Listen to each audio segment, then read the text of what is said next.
corta porque ya las hemos visto a más no poder coordenadas cilíndricas. Pero bueno, comencemos. Primero, pues vamos a ver cómo se definen las coordenadas cilíndricas. La forma más sencilla de describirlas es que son una extensión al espacio tridimensional de las coordenadas polares. Si se dan cuenta, lo único que pasa, o bueno, la forma en que aquí lo estamos definiendo, es la proyección de este punto sobre el plano XY. Y bueno, aquí tenemos el vector, bueno, no sería vector, sino aquí esta distancia desde el polo o desde el origen, como ustedes les guste llamarlo, hasta esta proyección se llama R. Y aquí usando teorema de Pitágoras y también funciones trigonométricas, podemos encontrar que X, el componente X, va a ser igual a R coseno de teta y el componente Y va a ser igual a R seno de teta. Y ahora sí, aquí usando teorema de Pitágoras es evidente que X cuadrada más Y cuadrada es igual a R cuadrada. Y bueno, estas son pues las fórmulas que aquí se presentan. Evidentemente aquí podemos usar otra función trigonométrica, que en este caso sería la tangente de teta, cateto opuesto, que en este caso es y, entre cateto adyacente, que es x, y bueno, tangente de teta es igual a y entre x. Y bueno, cabe mencionar que para las coordenadas cilíndricas, la parte z de nuestros parámetros para ubicar un punto, pues es exactamente el mismo que en coordenadas rectangulares. Y bueno, así como nosotros habíamos visto que en las coordenadas polares hay más de una representación para un mismo punto, pues pasa lo mismo con las coordenadas cilíndricas. Bueno, a continuación vamos a ver ya un poquito ya de lo que nos interesa para este parcial, que son las superficies coordenadas. Las superficies coordenadas, recordemos que se obtienen al hacer constantes a cada uno de los parámetros que usamos en nuestro sistema coordenado. En este caso, estos parámetros son r, teta y z. Entonces, si hacemos a r constante, podemos obtener un cilindro hueco, o en el caso de que bueno, a ver, no sé cómo explicarlo de una manera más gráfica. Una forma creo que fácil de verlo es como aquí tenemos r cuadrada es igual a x cuadrada más y cuadrada. Entonces, si aquí ponemos, no sé, por ejemplo, ponemos aquí 4, entonces estamos formando una circunferencia. 4 es igual a x cuadrada más y cuadrada. Es una circunferencia de radio 2. Eso, usando esta misma transformación, nos quedaría como r cuadrada es igual a 4.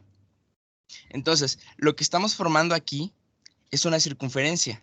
Sin embargo, recordemos que si una de las variables no aparece en nuestra ecuación, entonces estamos formando un cilindro en el espacio. Y eso es justamente lo que está pasando. Ahora, ¿qué pasa si en vez de que sea un radio 4, es un radio 0? Pues en este caso vamos a obtener un punto. La única solución a la ecuación x cuadrada más y cuadrada es igual a 0 es que tanto x como y sean 0. Y como aquí una de las variables no aparece en esta ecuación, entonces tenemos toda una gama de soluciones, que en este caso es todo el eje z. Y bueno, espero que diciéndolo de esa forma, ya haciendo la analogía con coordenadas rectangulares, queda un poquito más claro de por qué puede ser o tanto un cilindro hueco como el mismo eje z. Ahora, si hacemos teta constante, aquí hay nada más que usar un poquito de imaginación.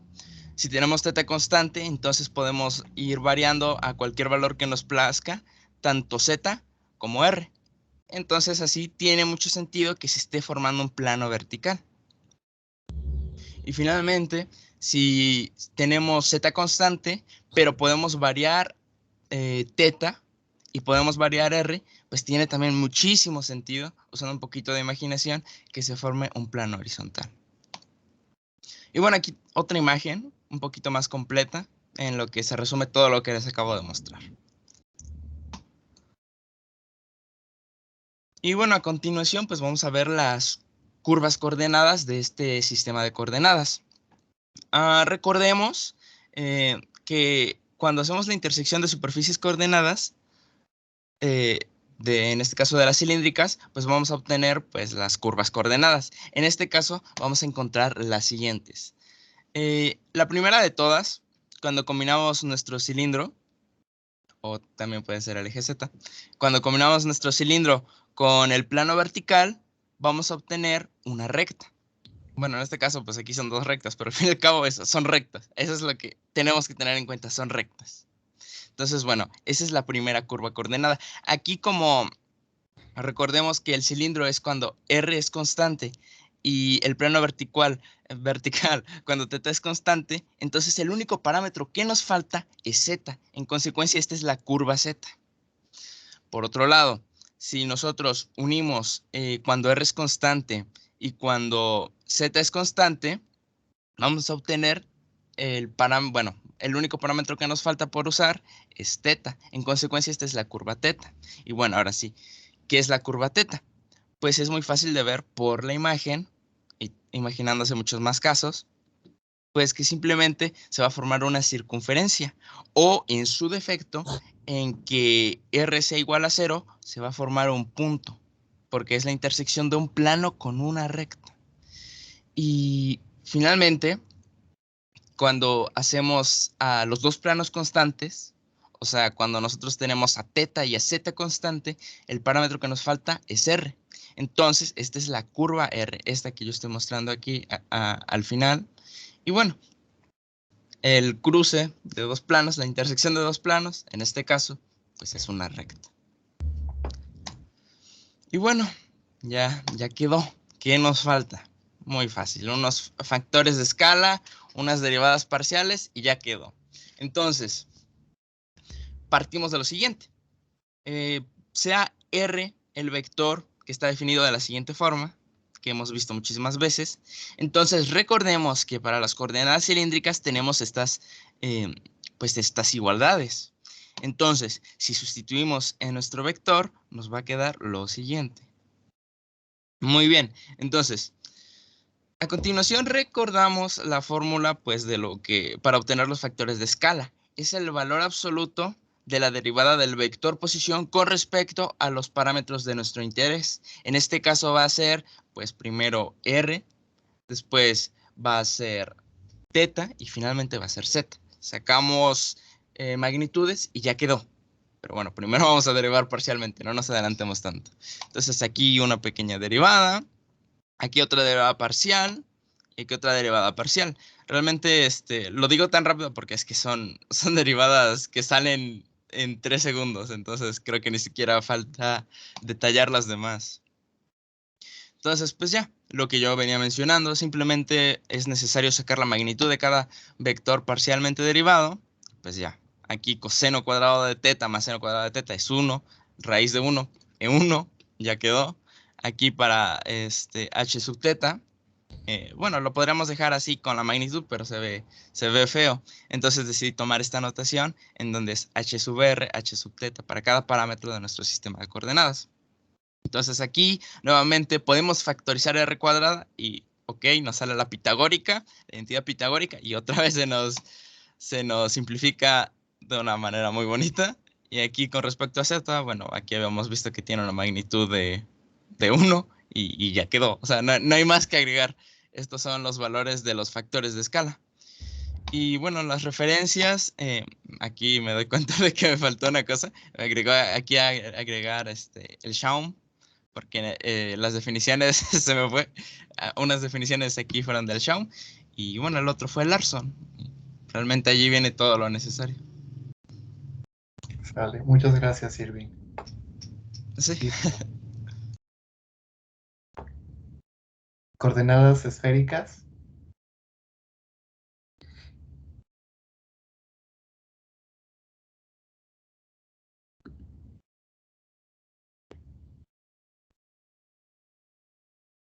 Abel. Gracias, Abel.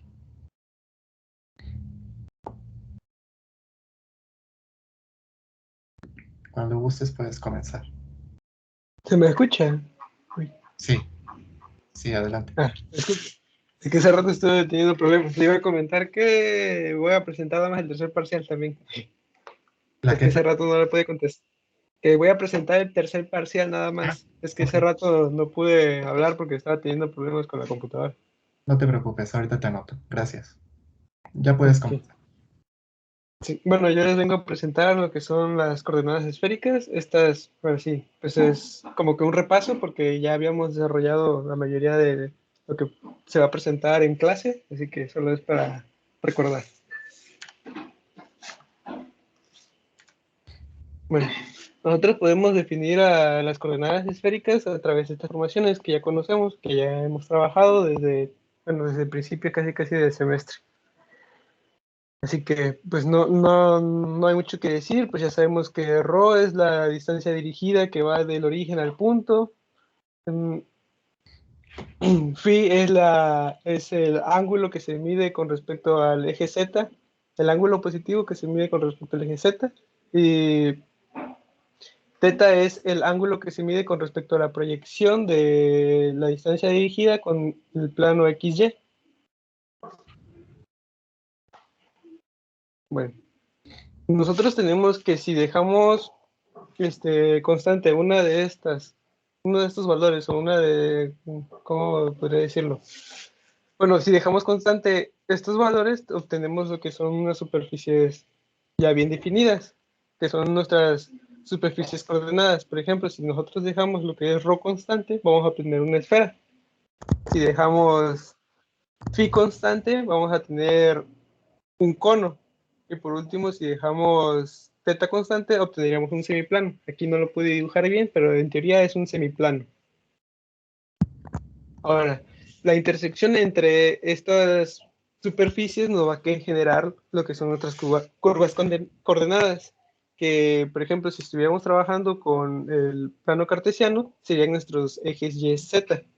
En este caso, podemos notar que la superficie nada que surge al momento que se corta el cono y la esfera es una circunferencia,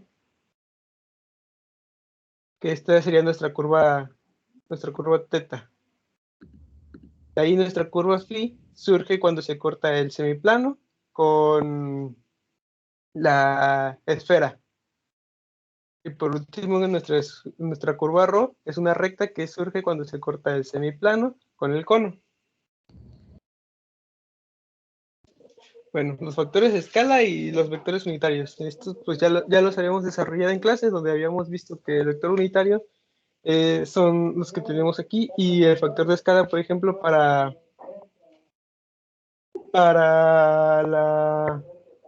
ρ sería 1. El factor de escala en θ sería ρ seno de phi y para phi sería ρ.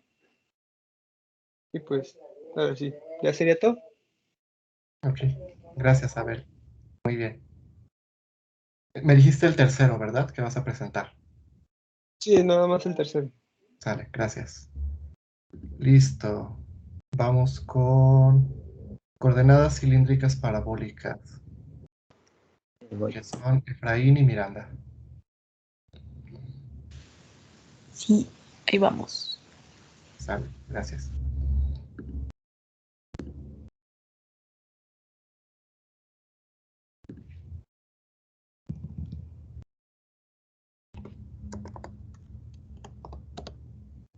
Bueno, ya se debería ver. Sí, ya se ve. Adelante. ¿No lo puedes poner en presentación? Para que se vea bonito. Sí, ahí está.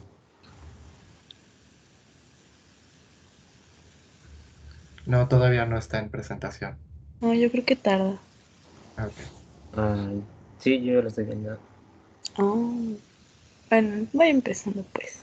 Sí, adelante. Bueno, nosotros vamos a presentar las coordenadas cilíndricas parabólicas, que son como en la imagen, que se ven muy bonitas, que son en el espacio. ¿Se sigue sin ver en modo presentación? Es que yo ya lo estoy viendo. Sí, se sigue sin ver. Pero bueno, X. Las coordenadas cilíndricas parabólicas son un sistema de coordenadas ortogonales tridimensionales, o sea que son las coordenadas curvilíneas, que resultan de la proyección del sistema de coordenadas parabólicas bidimensionales en la dirección perpendicular a Z, al eje Z. Y así las superficies coordenadas son cilindros parabólicos cofocales, o sea que comparten el mismo foco y se verían más o menos en el espacio bidimensional, en el plano pues, como en la figura de la derecha. Es como viéndolas desde arriba, que forman como un ojo. Siguiente. Bueno, para tus equivalencias con el sistema de coordenadas cartesianos encontramos dos definiciones. Primero, en este autor, Arfgen, usa la notación Espera, Efra, Sí, ¿ya lo cambiaste? sí, yo lo estoy viendo. Que no se ve. Se sigue viendo. Ah, Ah, no, ya. ya se ve. Ahí. Bueno, ese autor, Arfgen, usa la notación xi, eta y z para denotar las coordenadas en este sistema. Las equivalencias con el sistema cartesiano son pues estas de aquí, que son x igual a xi por eta, y igual a 1/2 de eta cuadrada menos xi cuadrada, y z igual a z, que esta z es la misma de las coordenadas cartesianas. Luego, la otra notación es de Morse y Feshbach, que ahora utilizan v y z, y también cambian el orden de las equivalencias. Para la coordenada x equivale a 1/2 de u cuadrada menos v cuadrada. La coordenada y equivale a u por v, y la z es la misma. Las diferencias entre estas dos notaciones es que cambian la orientación de los ejes. Si se dan cuenta, en esta, la orientación es las parábolas, bueno, los cilindros parabólicos abren hacia el eje Y, en dirección del eje Y, se intersectan a lo largo del eje X. Y en la notación de Morse, los cilindros parabólicos abren en dirección del eje X y se intersectan a lo largo del eje Y. La más usada es esta, la de Morse y Feshbach. Luego, para las superficies coordenadas, tenemos que si hacemos u igual a una constante, obtenemos un cilindro parabólico. ¿Esto por qué? Es porque por ejemplo, si usamos u igual a alfa igual a una constante y sustituimos en las ecuaciones que planteé anteriormente, tenemos estas ecuaciones que ven aquí, y estas sirven como ecuaciones paramétricas para una superficie en el espacio. En concreto, todas estas ecuaciones son todo el conjunto de los cilindros parabólicos que abren a lo largo del eje X negativo. Y por el otro lado, si hacemos v constante, entonces obtenemos las otras ecuaciones que tenemos por aquí. Y estos nos forman todos los cilindros parabólicos que abren en dirección del eje X positivo.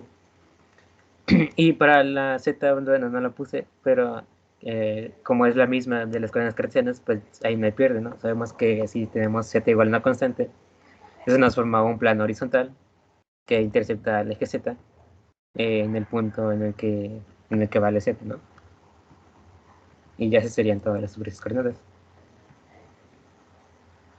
Para las curvas, supongamos un punto P cuyas coordenadas en el sistema cilíndrico es parabólico, son V y Z, o sea, el de Morse, el más usado porque pues tiene una notación más baby. Entonces, si V y Z son constantes, el lugar geométrico de los puntos B que intersectan sobre dichas coordenadas es la parábola A, o sea, la de la derecha. O sea, fijamos que no existe que B y Z son constantes, entonces pues ahora nos quedaría la parábola A. De igual forma, si U y Z son constantes, se obtiene la parábola B, o sea, la de la izquierda. Y si U y V son constantes, el lugar geométrico de los puntos P es la recta QP, o sea, la de en medio. Ya. Ahora, para los factores de escala, para el cálculo tenemos el vector de posición R, que es xy más yj más zk, y sustituimos los valores que tenemos pues de estas coordenadas, que sería un medio de u cuadrada menos v cuadrada i más u por vj más zk. Ahora derivamos parcialmente estas, y sería la derivada parcial de r con respecto de u, y quedaría ui más vj. La derivada parcial de r con respecto de b sería menos v más uj. Y la derivada parcial de r con respecto de z, que sería 1k. Ahora, para sacar los factores h1, h2 y h3, sería el valor absoluto de estos. Y como podemos notarlo, el valor absoluto de h1 y h2 es el mismo, y el de h3 pues es 1. Y por eso pusimos al final de h1 y h2 es igual, y h3 es 1. Y ya con eso acabaría nuestra exposición. Ok, sí, muy bien, muchas gracias. Y aquí están las referencias. Órale. Sí, Sí. hubo información muy dispersa y la mayoría eran de tesis o artículos en inglés. Pero sí hay mucho de dónde. Está muy bonito. Sí. Qué bien. Felicidades por haber buscado en varias referencias. Y sí está muy interesante esto que encontraron de que algunos autores lo definen con respecto al eje X y otros con respecto al eje Y. Eso está muy interesante. Gracias. Listo. Vamos con coordenadas paraboloides. Por favor. Que son Erandení y Valente. Hola, una disculpa si se escuchan ruidos que al lado de mi casa están construyendo. Sí, no te preocupes. Me dicen por favor si ya se ve.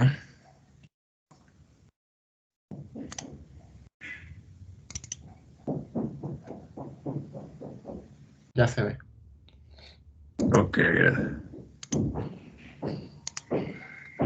Bueno, voy a dejarlo así para que no haya delay, pero no voy a poner modo presentación, entonces comencemos. Bueno, las coordenadas parabólicas o paraboloides son un tema que nos tocó a mi compañera Erandení y a mí, un servidor Valente. Bueno, para empezar, ¿qué son las coordenadas parabólicas o paraboloides? Bueno, es un sistema ortogonal, como ya bien dijeron mis compañeros anteriormente, que comparten el mismo foco. Eso quiere decir ortogonal, que se considera bidimensional, pero que puede también transformarse a tridimensional, como lo podemos ver en la imagen de la derecha. Y son parábolas cofocales. Es decir, que como ya se dijo, que comparten el foco. Bueno, una versión tridimensional de coordenadas parabólicas se obtiene por la rotación del sistema bidimensional sobre un eje de simetría de las parábolas. No sé si se ve en el cursor, pero bueno, este plano amarillo corresponde a la literal Barfi, que es, perdón,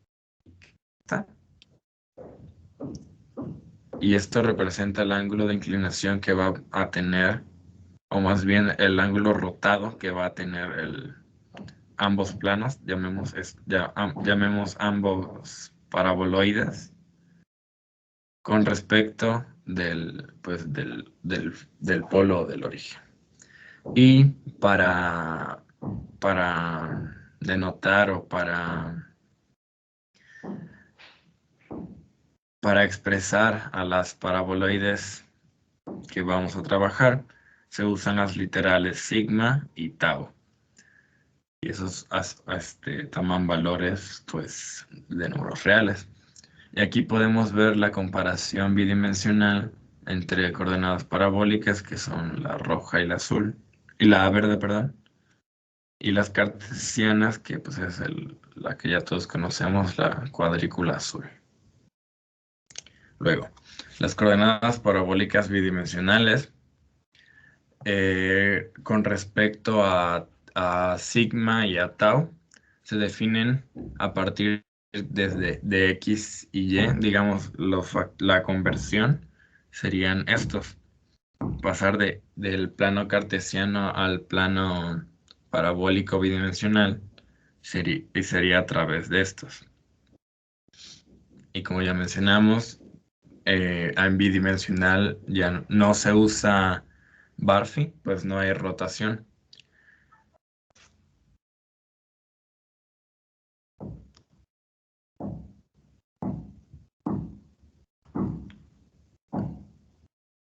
Luego, sí se ve la segunda, perdón.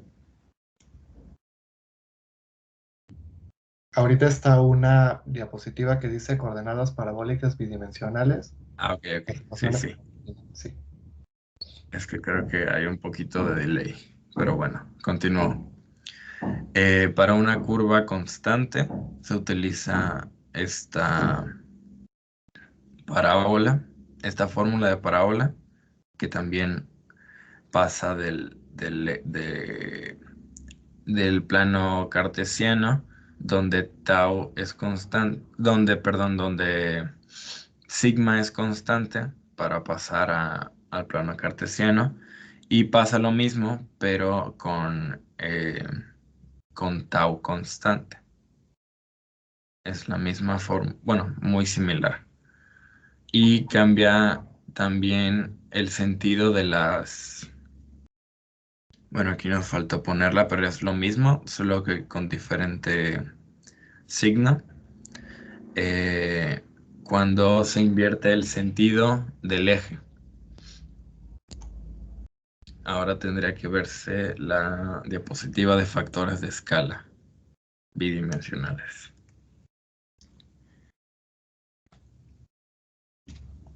Todavía no, pero bueno, la esperamos. Ok. Ya se ve. Ok, bueno. Factores de escala bidimensionales van a ser solo dos, hablando solo pues en dos dimensiones, y serán el mismo. Va a ser h sub sigma, que va a ser exactamente igual a h sub tau, que va a ser, como lo dicta el teorema de Pitágoras, la raíz de la suma de los cuadrados de sigma y de tau. Bueno, luego, para un elemento infinitesimal de área, ¿qué quiere decir esto? Que el diferencial del área va a estar dado por el producto de ambos diferenciales, en pocas palabras. Y el laplaciano en dos dimensiones va a ser este. Recordando que el laplaciano es la segunda derivada parcial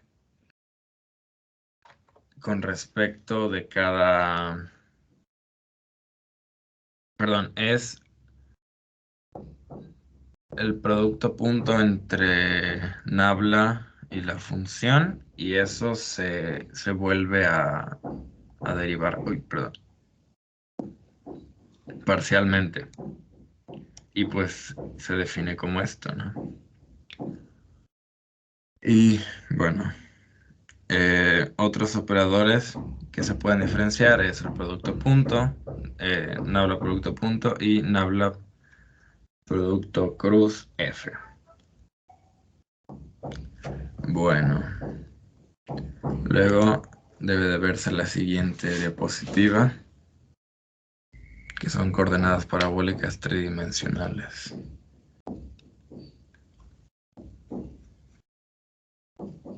Sí, ya se ve.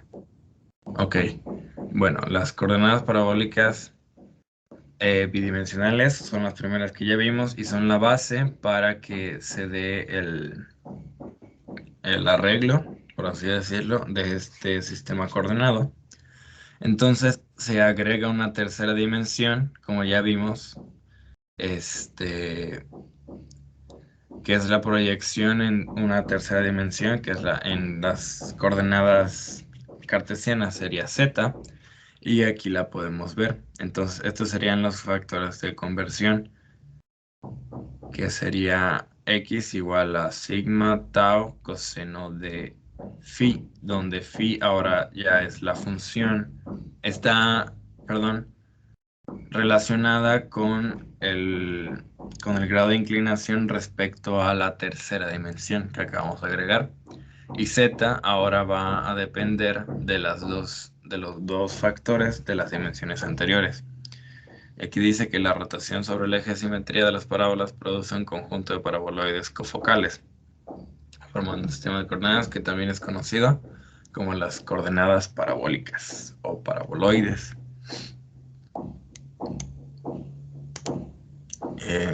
Debería verse factores de escala tridimensionales.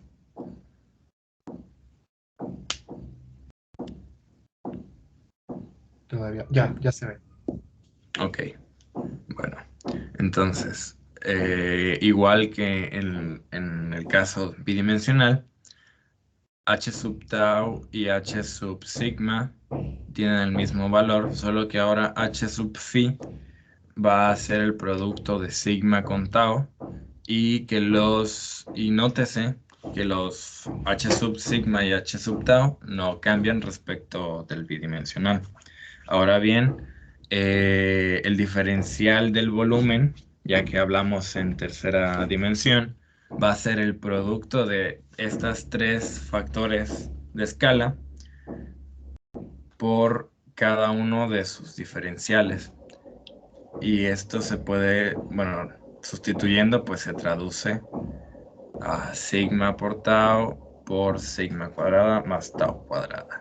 Eso sería el diferencial, bueno, multiplicando por cada diferencial. Y eso sería el diferencial de volumen. Y bueno, el laplaciano está dado por toda esta cuentota que está aquí. Que bueno, que pues ya sabemos que el laplaciano es muy útil en terceras dimensiones para saber las tendencias. Bueno, algo que olvidé mencionar de la primera diapositiva, que creo que es muy importante recalcar, es la importancia que tienen estas coordenadas. Y el uso más relevante que encontramos es en el uso en el tratamiento del efecto duro, que tengo entendido que es para el diseño esto es más de ingeniería, me parece, industrial, que es para el diseño de electrodos con alta precisión. Y entonces este sistema de coordenadas ayuda a tener una alta precisión y que este material, al ser tan duro, pues no se pueda controlar ahora sí que los diferenciales de área y de volumen. Y también la teoría potencial de los bordes, eso sí no me quedó muy claro qué era, pero me parece que era que la teoría potencial es como llaman una teoría del principios del siglo XX, donde tienen que ver ecuaciones armónicas originadas a partir de la ecuación de Laplace. Algo así me parece. Pero bueno, en pocas palabras, pues tiene un uso relativamente importante este sistema. Y por último, debería verse la fórmula alternativa.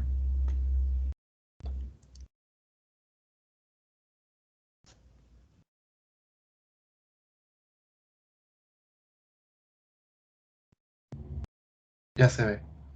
Ok. Que es una forma alterna de representar ahora sí, las coordenadas parabólicas, que es la conversión de coordenadas cartesianas a parabólicas, se realiza con las siguientes transformaciones. Entonces, donde epsilon, olvidé el nombre de estas letras griegas, pero bueno, estas tres letras que vemos aquí pueden ser dimensiones cualesquiera, mientras x, y, z representen cada una a cada dimensión que le corresponde. Esos serían los factores esos serían las conversiones para una fórmula alternativa, ya sea sistema cartesiano o el sistema que más convenga.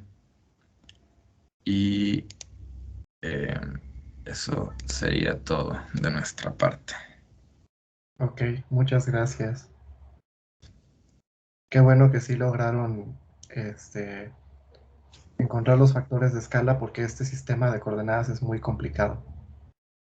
Sí, estuvo algo complicado de investigar, pero pues sí, logramos encontrar muchos datos.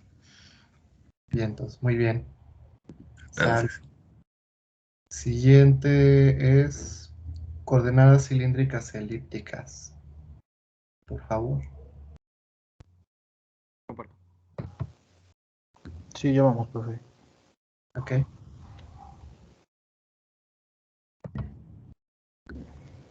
Sí se ve. Sí. Uno, vamos a exponer las coordenadas elipsoidales. No, pero Eh, tiempo. Son Ah. las cilíndricas elípticas. Son diferentes. Todavía no. Nosotros. Pensé que nos tocaba a nosotros. No, todavía no. No, a cilíndricas elípticas le tocó a... A Paulina y a mí. Ajá, a Paulina y a Mauricio. Exacto. Sí, ustedes que son... ¿dónde están? Abdiel e Itzel sí son elipsoidales. A ustedes ahorita les toca.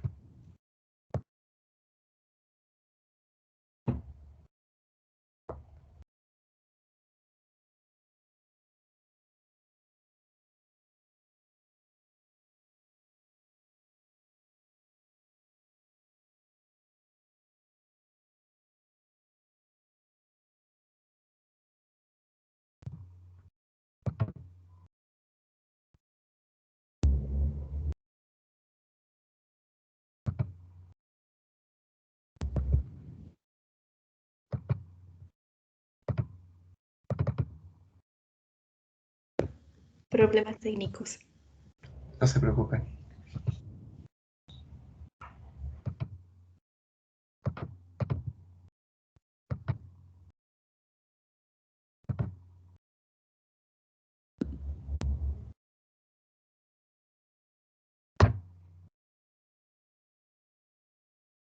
Lo voy a compartir así.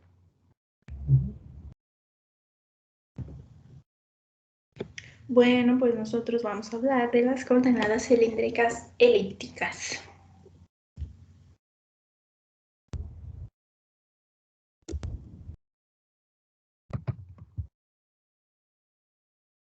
Vamos a ver su definición. Resulta que un punto en el espacio lo podemos representar como una terna coordenada, como la que está ahí. Hay diferentes notaciones, pero para no complicarnos la vida, vamos a llamar U, V y Z. Entonces, para que se den una idea y se lo puedan imaginar, pues es similar a las coordenadas cilíndricas, pero en lugar de tener un cilindro circular, pues vamos a tener un cilindro elíptico. Y pues ahí pueden ver una comparación. Siguiente. Luego, bueno, están dadas por estas expresiones. En la imagen nos podemos dar cuenta que V es un ángulo y U es una distancia. Por eso U es un número no negativo real y por eso V solo puede tomar valores de 0 a 2pi.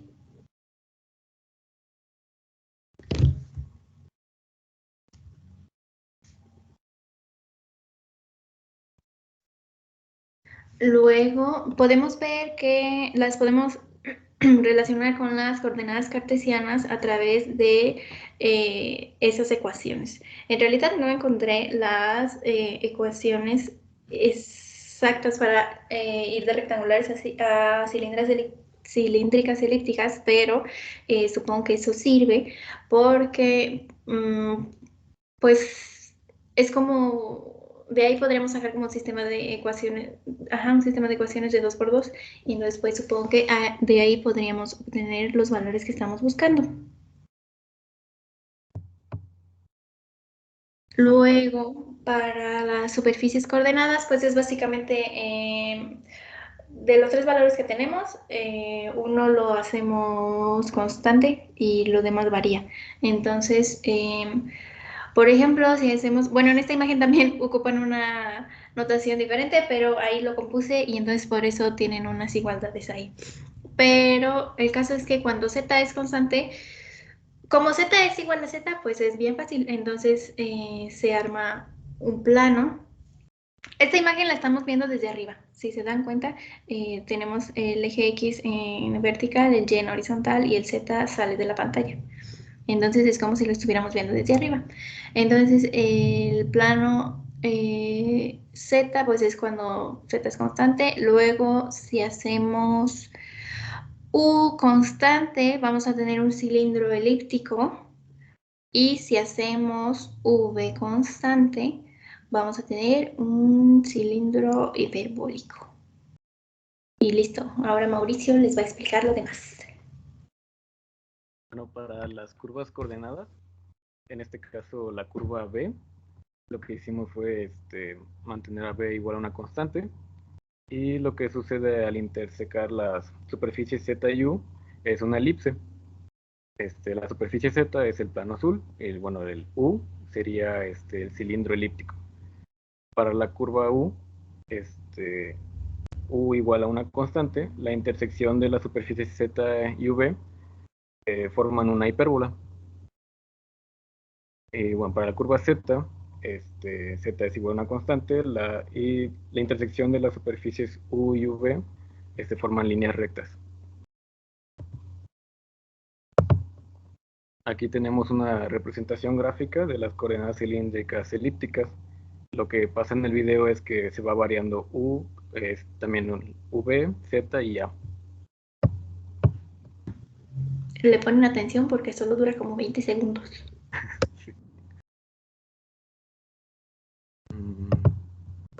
Se hizo imagen. Bueno, ahorita se lo presentamos porque quién sabe por qué cambió. Ahorita voy a explicar los factores de escala y les ponemos el video en un momento. Los factores de escala, se obtienen de derivar parcialmente la función vectorial, que en este caso es R, y con respecto a cada una de sus variables. Para calculamos la derivada parcial de R con respecto a U, y esto es lo que equivale a seno hiperbólico de U, coseno de B, y más a coseno hiperbólico de U, seno de B. Para HU, lo que tenemos que hacer es obtener el módulo de esa derivada parcial con respecto de U. Y llegamos a esta expresión, a que HU es igual a raíz cuadrada de seno hiperbólico cuadrado de U más seno cuadrado de B. Para H de B tenemos que llegaríamos a la misma expresión. Por lo tanto, HU es igual a HB. Y el factor de escala HZ es igual a 1. Voy a ponerles ahorita el video. Se los comparto.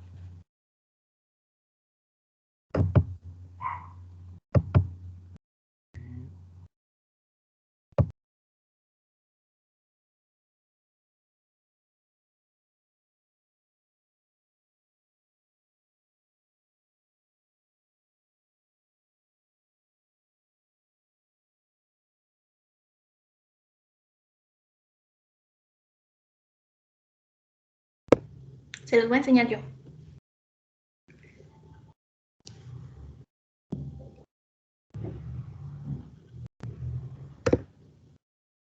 ¿Ya pueden ver la pantalla? Ya se ve. Bueno.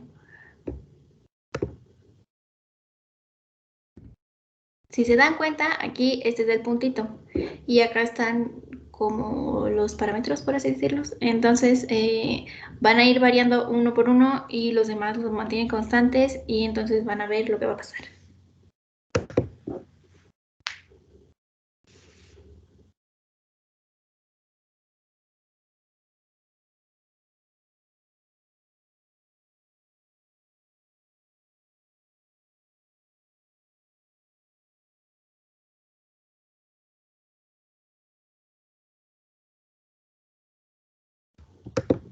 Y ya, eso es todo.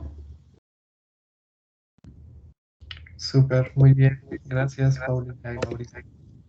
Sí, de nada. ¿Parece si tomamos el descanso y ahorita continuamos? Seguiríamos con, ahorita les digo.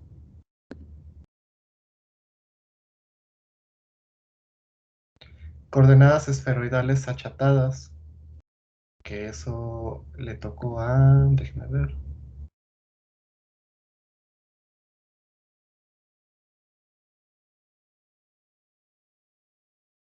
a Nadia y a Johan. ¿Sale? Entonces vamos al receso y ahorita regresando seguimos con ellos. ¿Les parece bien? Nos vemos en 10 minutos.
Hola, ya estamos de regreso.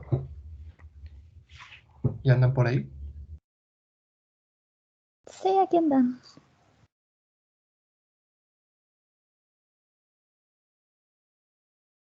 Sale, pues cuando quieran, Nadia y Johan.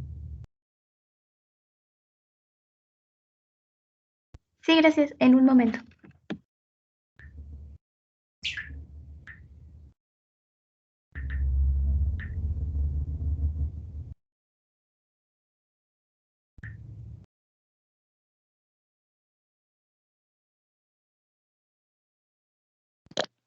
Ya se puede apreciar nuestra diapositiva. Sí, ya. Gracias. Pueden comenzar. Ok, buenos días, compañeritos. Nadia y yo les vamos a hablar sobre las coordenadas esferoidales achatadas, también conocidas como coordenadas esferoidales oblatas. Ah, mm, Las coordenadas esferoidales achatadas se producen cuando rotamos un sistema de coordenadas elipsoidal sobre su eje menor. Recordemos que el eje menor es el que parte a la mitad la elipse, pero por lo ancho que separa a los focos. Corta el eje mayor, que es el que pasa por los focos, en dos. Tenemos tres variables en este sistema de coordenadas, que son xi, eta y phi. El dominio de cada una de ellas es el de xi, va de 0 a infinito. Este va a ser como una especie de radio, como en el caso de una coordenada esférica, pero es un poquito diferente porque no es exactamente como el de una esfera porque se va a ver achatada. El dominio de eta es de menos pi sobre 2 a pi sobre 2 y el dominio de phi es de 0 a 2pi. Es muy parecido al sistema de coordenadas esférico, pero pues con la diferencia de que está achatado y se parece un poco como a la Tierra, a la forma que tiene la Tierra. D va a ser la mitad de la distancia entre los puntos focales. En un momento más van a ver con más claridad de esto. Las tres variables son adimensionales, o sea que no tienen unidades. Estas unidades las proporciona D y son en unidades de longitud. Se usa principalmente para describir el campo de fuerza gravitacional de la Tierra. También se usa en electromagnetismo, en acústica, en dinámica de fluidos y en calor, y pues obviamente en problemas que tengan como ambiente algún cuerpo achatado. Nada más como aclaración, podemos tener esas tres variables que son xi, eta y phi, pero también lo podemos ver como mu, v y phi. Entre sus usos, como ya mencionaba, están los factores de fricción de Perrin, la constante dieléctrica de moléculas oblatas cargadas, la dispersión del sonido a través de un orificio circular, la difusión de materiales y el calor, y el enfriamiento de una moneda al rojo vivo en un baño de agua. Estos son experimentos que se pueden hacer usando este sistema de coordenadas. Aquí pueden observar mejor cómo es este sistema de coordenadas. Ven que se parece mucho al sistema de coordenadas esférico, pero pues aquí no se logra apreciar tanto, pero este cuerpo, que parece una esfera, pues está achatada por lo que podemos decir que son sus polos. Acá tenemos una representación de las coordenadas vistas desde un eje, desde un plano XZ. Y aquí podemos observar que la distancia entre los focos, como mencionaba hace rato, es de 1. Aquí pueden ver en la gráfica que el eje X va de menos 2 a 2 y justamente en menos 1 y en 1 tiene como que esos puntos donde se encuentran todas estas líneas. Aquí tenemos nuestras conversiones. La coordenada X va a ser igual a D por el coseno hiperbólico de xi, por el coseno de eta, por el coseno de phi. Y va a ser D por el coseno hiperbólico de xi, por el coseno de eta, por el seno de phi. Y z va a ser D por el seno hiperbólico de xi, por el seno de eta. Y pues aquí D es la mitad de distancia entre los puntos focales. Aquí tenemos la transformación inversa. Para phi tenemos que la tangente de phi va a ser igual a y sobre x. Y para las otras dos tenemos que definir primero el radio cilíndrico, que el radio cilíndrico va a estar definido por ρ, y ρ cuadrada va a ser igual a x cuadrada más y cuadrada. Y vamos a tener dos distancias importantes, que son las distancias a los focos en el plano definido por phi. Estas distancias son ρ más a, que esta distancia era la distancia a los focos al cuadrado más z al cuadrado, y la distancia 2 va a ser ρ menos a al cuadrado más z al cuadrado. Y ya con esto se pueden sacar las coordenadas restantes eta y v, mu y v, y va a ser que el coseno hiperbólico de mu es igual a la distancia 1 más la distancia 2 entre 2 veces la distancia a los focos. Y el coseno de v va a ser igual a la distancia 1 menos la distancia 2 sobre 2 veces a. Y si no, esas transformaciones no les gustaron, pues aquí están un poquito más claras. Ya un poquito más directas. De hecho, la de phi es prácticamente lo mismo, nada más que le sacamos el arco tangente. Pero lo que sí hay que considerar es ρ, que va a ser igual a la raíz de x al cuadrado más y cuadrada. Aquí podemos ver las superficies de este sistema de coordenadas. Cuando xi es constante, pues vamos a tener un esferoide achatado, que es como en el caso de las coordenadas esféricas, cuando teníamos un radio constante, pues teníamos una esfera. Pues acá es parecido, pero no es lo mismo. Cuando tenemos a eta constante, vamos a tener un medio hiperboloide. Y cuando tengamos a phi constante, vamos a tener medios planos. Y eso es todo por mi parte.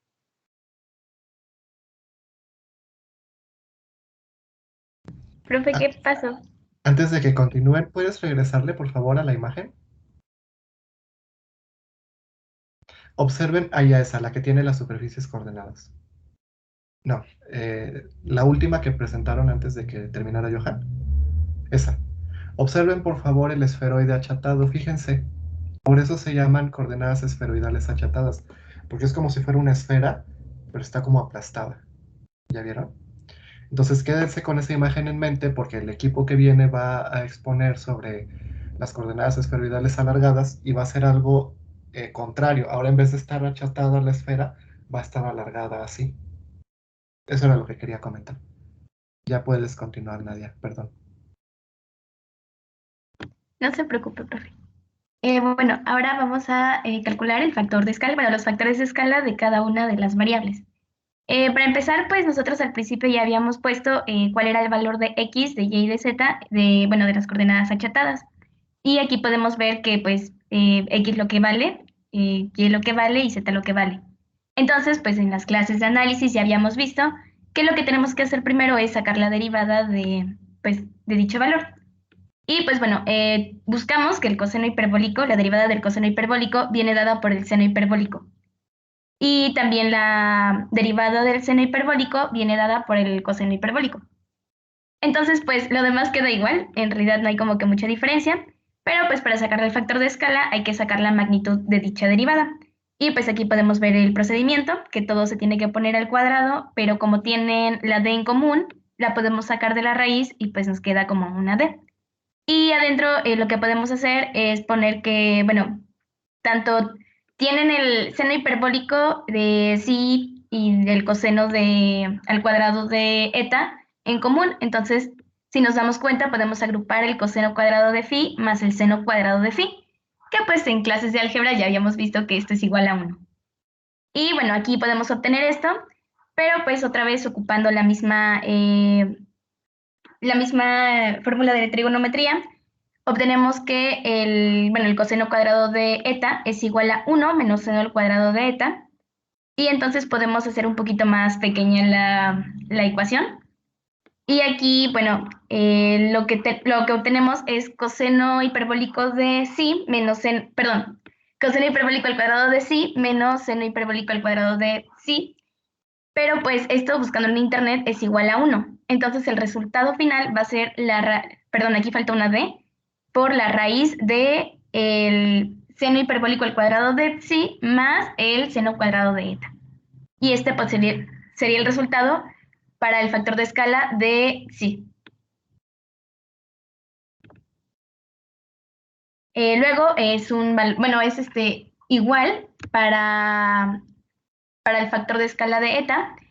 Y pues bueno, la diferencia es que ahora lo que vamos a hacer es derivar el valor del coseno de eta, que bueno, ya sabemos que aquí es menos seno de eta, y aquí también es menos seno de eta, y aquí en este caso nada más sería coseno de eta. Ya luego sacamos la magnitud de esto, y bueno, lo que nos queda pues es este resultado, que pues hacemos lo mismo, aquí también agrupamos, aquí nos queda que va a ser igual a 1, aquí otra vez ponemos lo del, aquí perdón, otra vez hacemos lo de la fórmula de coseno cuadrada igual a 1 menos seno cuadrado, hacemos un poco más grande la agrupación y luego pues volvemos a agrupar y obtenemos esto que es igual a 1. Y pues el resultado nos da exactamente lo mismo que el anterior factor de que es de psi. Entonces podríamos decir que el factor de escala de psi es el mismo que el factor de escala de eta. Y bueno, ya nada más faltaría calcular uno, que es el siguiente. Que bueno, este es el de phi. Que bueno, aquí en este caso es un poco más sencillo porque, bueno, en K no tenemos este valor de phi, no depende de esto. Pero pues aquí sí lo tenemos. Ya sabemos que la derivada del coseno de phi pues es el menos seno de phi y la derivada del seno de phi pues es coseno de phi. Y pues hacemos lo mismo, sacamos la magnitud y lo que nos queda como resultado pues, bueno, podemos sacar la d, aquí otra vez podemos agrupar y lo que nos queda como resultado lo podemos sacar de la raíz porque son términos al cuadrado multiplicándose y el resultado es d por el coseno hiperbólico de psi por el coseno de eta. Y bueno, ya si quieren más información aquí la pueden obtener. Cabe recalcar que nos costó un poquito porque no encontrábamos información, luego encontramos que también estaban las esferoidales oblatas y nos dimos cuenta de que eran lo mismo y pues ya al final encontramos un poquito más de información. También, bueno, no pusimos tanta interpretación gráfica porque pues casi no la hay, pero pues espero que les haya gustado. No, pero lo veo muy bien. Las dos imágenes que pusieron me gustaron mucho porque son muy explícitas. Gracias, Nadia y Johan. Vamos con el siguiente sistema, que es coordenadas esferoidales alargadas, que lo van a exponer, déjenme ver.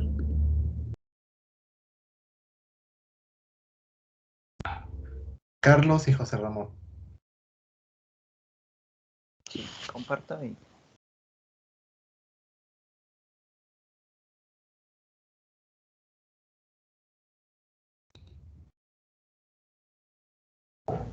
¿Ya se ve?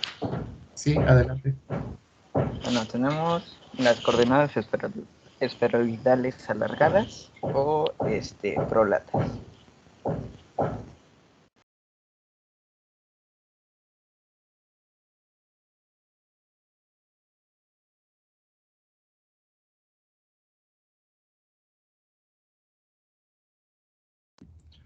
Carlos, creo que te silenciaste. Sí, ya se ve la siguiente. Sí. Gracias. Bueno, las coordenadas esferoidales alargadas, o también conocidas como esferoidales prolatas, hacen parte de coordenadas curvilíneas ortogonales de tipo rotacional. En este caso, las coordenadas de tipo rotacional se caracterizan por una superficie, que esta va a ser la superficie de simetría, que va a rotar respecto al eje Z. Y además de esta superficie que va a rotar, existe otra superficie que es un semiplano, que de igual manera rota alrededor del eje Z.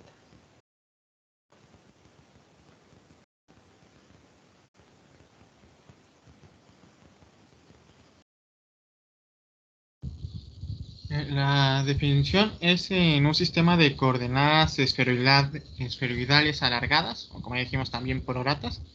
Es en un punto P en el espacio, se representa por medio de una terna ordenada, que es igual que en la de las esferoidales achatadas, que es psi, eta y Barfield. donde una es la variable radial, la otra la variable polar y la otra la variable azimutal. Las coordenadas esferoidales son generadas por la rotación de una elipse bidimensional alrededor de su eje mayor.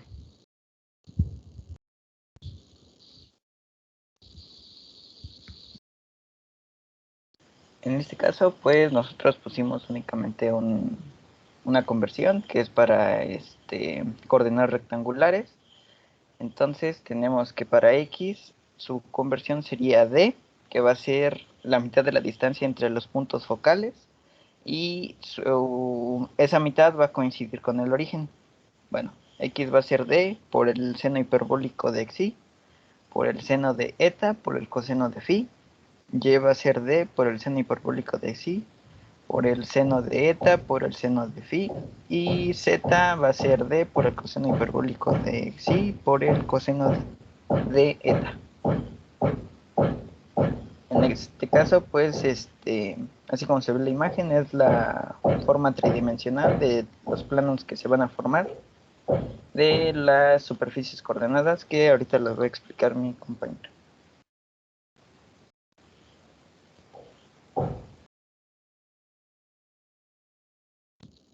Para las superficies coordenadas tenemos que cuando sí es constante, nos da esta ecuación que equivale a 1, donde es x cuadrada entre a cuadrada por seno de h cuadrada por chi 0 más y cuadrada entre a cuadrada seno de h cuadrada por chi 0 más x cuadrada más a cuadrada coseno de h cuadrada más chi 0 y es igual a 1.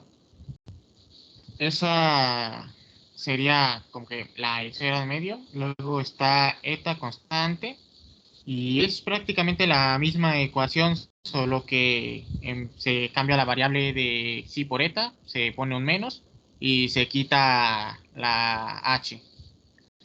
Entonces el seno es directamente de la variable. Bueno, de la constante en este caso. También equivale a 1. Y por último, cuando Barphi es constante, es y igual a tangente de Barphi por x.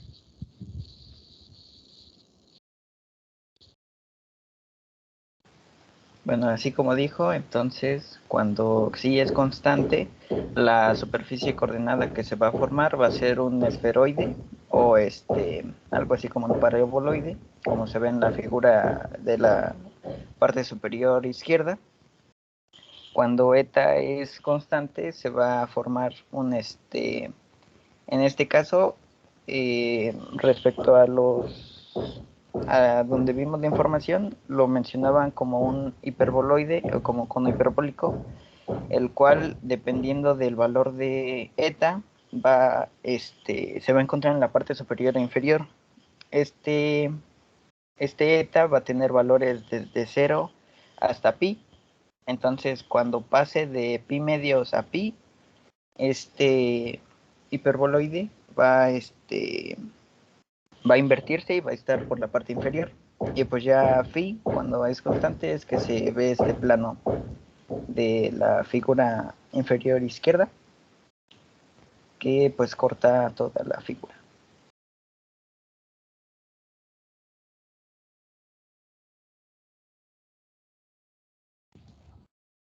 Nada más, antes de que continúen, quiero que observen, quiero comentar que lo que comentaba hace rato en la exposición de Nadia y de Johan. Vean la figura y es prácticamente lo mismo, pero ahora el esferoide, en vez de estar aplastado, está alargado, ¿no? Es como si ahora estuviera paradito. ¿Ya vieron? Entonces estos dos sistemas de coordenadas son muy parecidos. Ya, perdón, ya puedes continuar. Aquí, como vemos en la figura, primero notamos que la constante o variable a que aparecía en las dos primeras ecuaciones constantes representan la altura del esferoide. Y vemos que aquí, cuando la intersección entre un cono hiperbólico y el esferoide, que sería el centro, entonces la curva de Barphy es una circunferencia. Aquí en la figura está representado como θ igual 0 y θ igual constante, y vemos que forma el cono. Aquí solo es un cono que depende de en qué posición esté, será su orientación. Si está abajo de la figura, pues orientará siempre hacia el centro. Luego la intersección entre el esferoide y el semiplano, siendo así la curva eta una parabola. Esa sería, por así decirlo, la de la figura, la del medio, solo que solo sería el lado. Y por último, la intersección entre el cono hiperbólico y el semiplano, siendo la curva sí una hipérbola. Esa aquí tenemos que es lo mismo que el símbolo, creo que es phi. Y pues bueno, vemos que es como un plano. También se ve en el eje X que si es igual a 0, pues solo llega hasta el eje X, o sea, se queda en dos planos.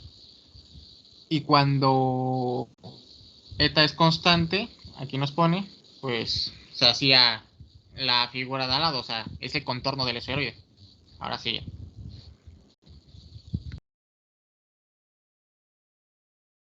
Bueno, tenemos los factores de escala. Tenemos que pues un factor de escala por definición es el factor de escala yésimo, es igual al módulo de la derivada parcial del vector de posición respecto a una coordenada yésima. En este caso, pues nuestro vector de posición va a estar dado por las ecuaciones de x, y, z, y las coordenadas van a ser xi, eta y phi. Entonces, pues, nuestro vector de posición va a estar dado por la expresión que está al final. Respecto a esta expresión, entonces tenemos que el factor de escala 1 o el factor de escala de xi va a estar dado por la derivada parcial del vector de posición respecto a xi. Entonces, pues la derivada del seno hiperbólico de xi va a ser el coseno hiperbólico de xi. Asimismo para la componente j, y para la componente k pues es el coseno hiperbólico, que su derivada va a ser el seno hiperbólico. Sacamos su módulo, o sea, elevamos las componentes al cuadrado y las sumamos. De esta manera podemos factorizar la d al cuadrado, así como el coseno hiperbólico de xi y el seno de eta. Eso nos da una suma del coseno cuadrado de phi más seno cuadrado, lo cual se va a hacer 1. Después de ello, usamos una igualdad donde el coseno hiperbólico al cuadrado de xi va a ser igual a 1 más el seno hiperbólico de xi. Entonces, respecto a esa igualdad, es que nos va a salir el seno cuadrado de eta más el seno hiperbólico al cuadrado de xi por el seno cuadrado de eta. Entonces, dado eso, vamos a poder despejar el seno hiperbólico cuadrado de xi, y pues eso ya nos va a poder dar 1 y simplificar nuestra ecuación. Después, para el factor de escala 2, que va a ser la derivada parcial con respecto a eta, pues se va a seguir los mismos pasos, y pues por ende también nos va a dar, en este caso nos va a dar la misma expresión. Y para el último factor de escala, que es el factor de escala de phi, en este caso, pues dado que la componente k no tiene a phi, entonces su derivada va a ser 0. Pues ya la derivada del seno hiperbólico, del coseno, perdón, va a ser el menos seno, pero como vamos a sacar el módulo, pues el signo no viene al caso. Ya factorizamos la d y otra vez el seno hiperbólico al cuadrado de xi por el seno cuadrado de eta. Y pues en este caso, a diferencia de las coordenadas esferoidales achatadas, pues aquí va a ser D por seno hiperbólico de psi por el seno de eta. Y pues ya. Estas son nuestras fuentes de consulta. Faltó poner unas, pero pues estas fueron las que tenían la información más importante. Ok, muchas gracias. Muy bien. Listo. Bueno, siguen coordenadas elipsoidales, pero hubo por ahí una confusión, entonces los compañeros nos las van a presentar mañana. Así que me paso con las últimas, que son coordenadas bipolares. Y les tocaron a Daniel y a Rachel, por favor. Un momento, por favor. Sí.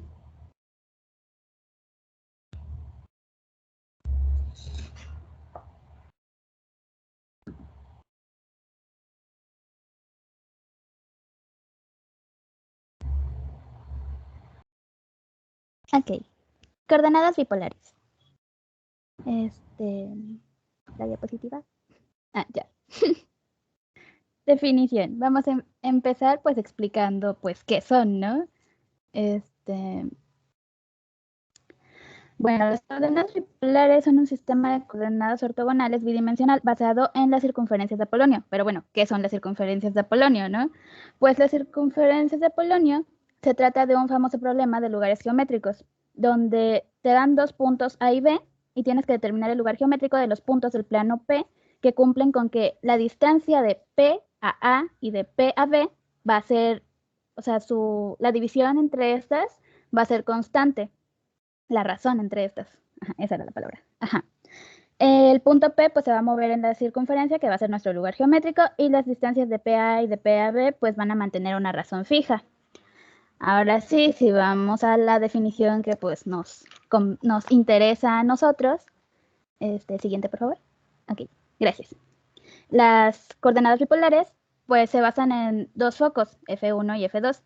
Y si vemos la figurita, pues vamos a ver que la coordenada U del punto P, pues va a ser el ángulo entre los focos y el punto P.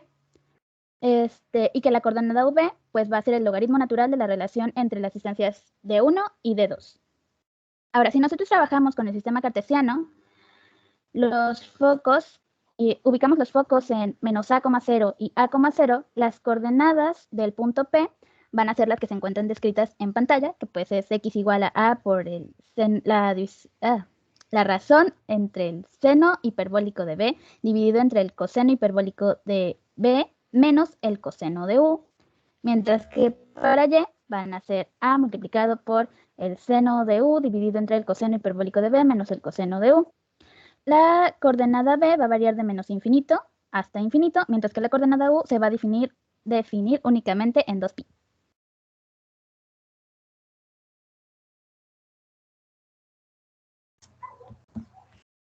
Bueno, y antes de hablar de las curvas, me gustaría hacer una aclaración porque, por ejemplo, en el libro de Shaw se definen las coordenadas bipolares con una coordenada también en Z, pero buscando información en otros lados.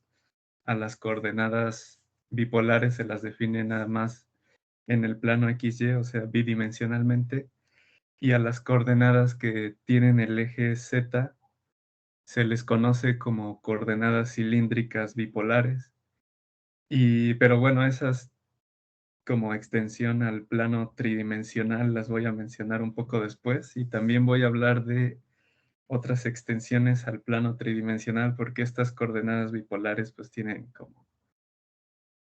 Las coordenadas bipolares en 2 dimensiones tienen 3 extensiones al plano, digo, al espacio tridimensional. Entonces, pues ya. Entonces, primero yo creo que sería conveniente hablar de las curvas en el plano XY, y ya después, cuando veamos lo de las extensiones, pues voy a mencionar las superficies, y también va a quedar más claro pues por qué se dan estas curvas. Entonces, pues sí, la primera curva, que sería la curva correspondiente a U, la forman círculos no concéntricos, pero que se van como intersecando por acá.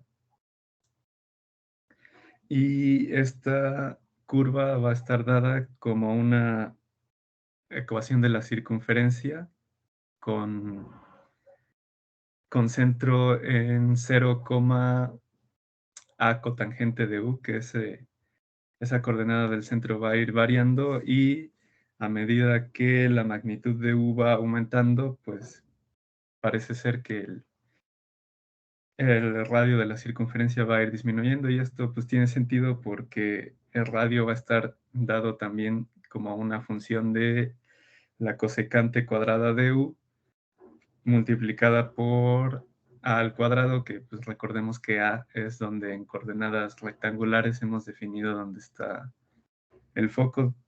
Y para la curva en v vamos a tener otra ecuación de circunferencia, pero ahora en lugar de que el centro esté variando en, digamos, como en el eje Y rectangular, va a estar variando en el eje X rectangular. Igual vamos a tener coordenadas, digo, circunferencias no concéntricas, pero estas no se van a estar intersecando. Y pues vamos a tener esta curvita que está aquí. Y ya también estas circunferencias, a medida que B aumenta, el radio va a estar disminuyendo, porque igual está en función de la cosecante hiperbólica al cuadrado de V. Y si vemos la gráfica de esa función, cuando está cercana a 0, pues la función como que crece exponencialmente, y cuando se va alejando de 0 va disminuyendo poco a poco hasta que llega hasta que pues, se va acercando a 0 poco a poco. Entonces, pues si juntamos estas dos curvas, vamos a tener este sistema de coordenadas bidimensional, en donde, pues igual no sé si sea una interpretación rara mía, pero por ejemplo, el nombre de bipolares lo podemos notar porque, por ejemplo, los dos focos van a estar actuando como si fueran como dos polos de donde se va a estar originando todo. Entonces, pues aquí creo que se ve un poquito más esa interpretación.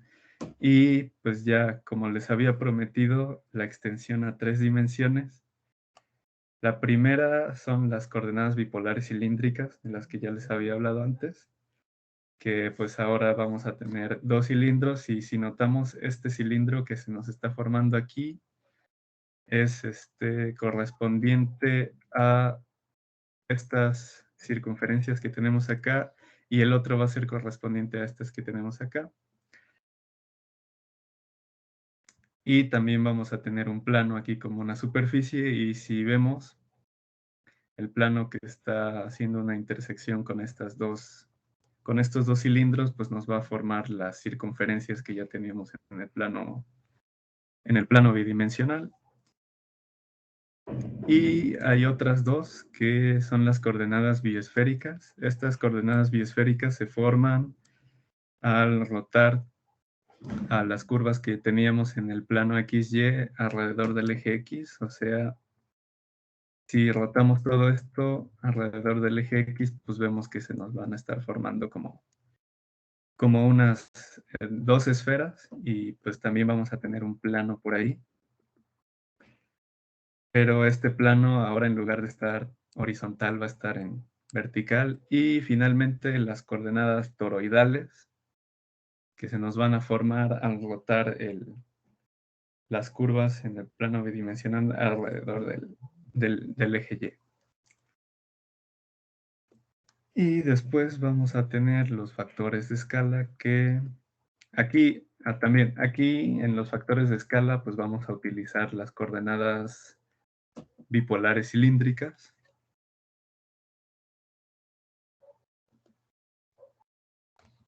Como aclaración. Y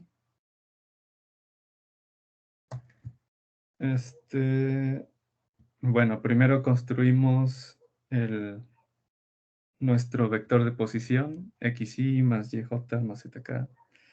pero lo vamos a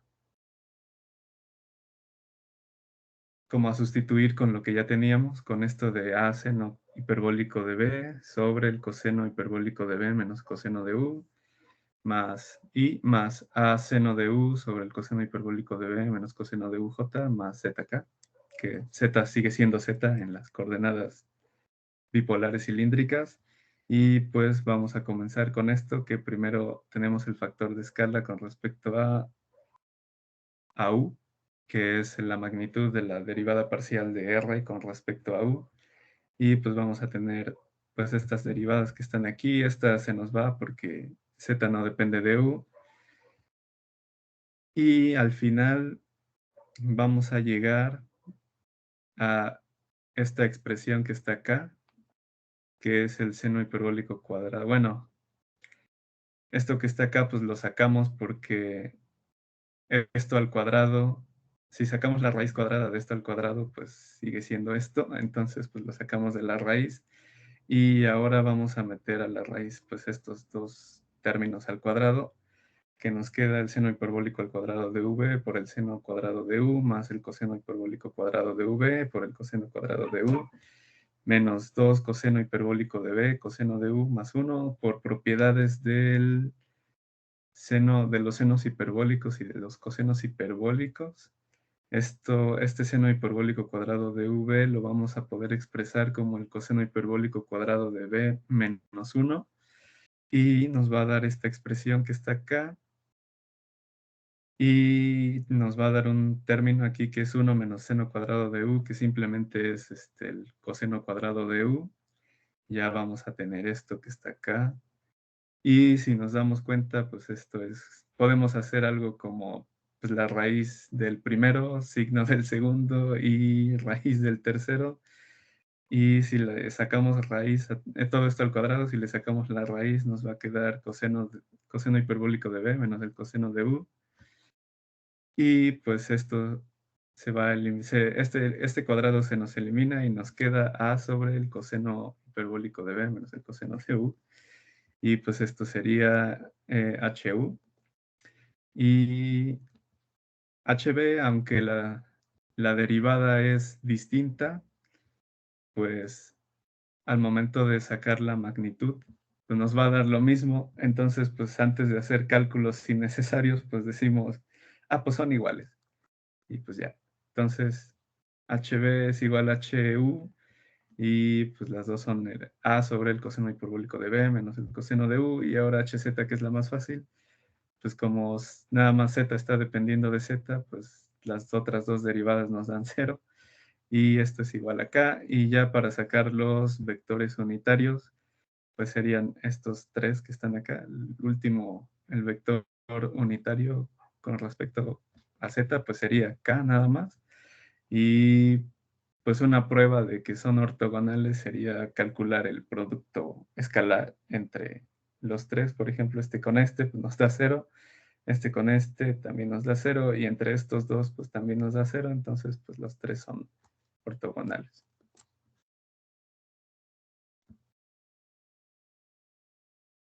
Finalmente nos gustaría pues añadir algunas aplicaciones de las coordenadas bipolares, nada más pues como dato cultural, ¿no? Un ejemplo clásico pues es el de un campo eléctrico que rodea dos conductores cilíndricos paralelos con diámetros desiguales. Porque, bueno, resulta que pues las coordenadas bipolares permiten una separación de variables y por ende se usan en la resolución de ecuaciones con derivadas parciales. Este ejemplo en particular, si lo quieren buscar, se encuentra en el link que agregamos abajo, porque nos gustaría explicarlo, pero es que sí está un poco complicado y muy extenso. Entonces, nada más, pues si lo quieren ojear para checar cómo está la movida, está bastante interesante, pero pues por el momento nada más como que lo vamos a mencionar así. Otros ejemplos en los que se suele utilizar, pues es en la ecuación de Laplace y en la ecuación de Helmholtz, me parece. Finalmente, pues añadimos las referencias.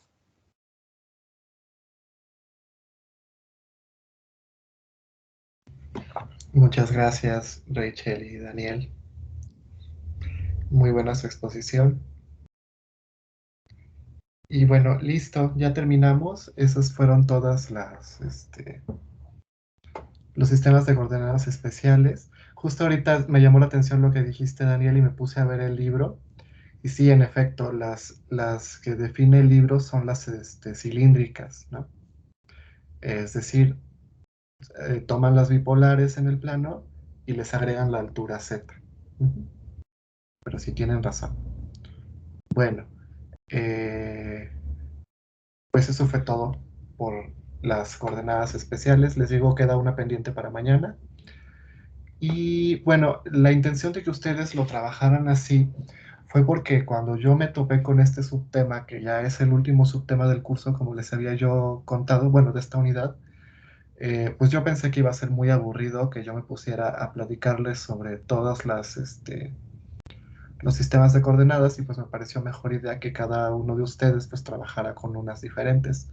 Ahora lo que quiero que hagan es lo siguiente. Dado que todos somos muy compartidos y el conocimiento debe de ser público, hice una carpeta aquí, en archivos, aquí en donde dice materiales de clase, hice una carpeta que se llama sistemas especiales de coordenadas curvilíneas. Les quiero pedir de favor que me pongan en esta carpeta todas las presentaciones, si pueden, con el fin de que si en algún momento ustedes llegan a requerirlas, pues las puedan consultar, ¿sale? Los felicito a todos por sus presentaciones, me gustaron mucho, muy buen trabajo. Y pues yo creo que por hoy sería todo, nada más. Vi que llegó Iris, ¿andas por ahí, Iris? Al principio de la clase les preguntaba, Aquí estoy. sí, al principio de las clases les preguntaba si, sobre el ordinario, sobre qué vas a presentar, se puede presentar un parcial, se pueden presentar los tres, se pueden presentar dos, o si estás conforme tus calificaciones del primero y del segundo, se puede presentar solo el tercero. Entonces, ¿cuál vas a presentar? Pues supongo que el tercero. Ok, sale, gracias. Y me faltaba también Obed, pero creo que él no llegó, ¿verdad? Déjenme ver.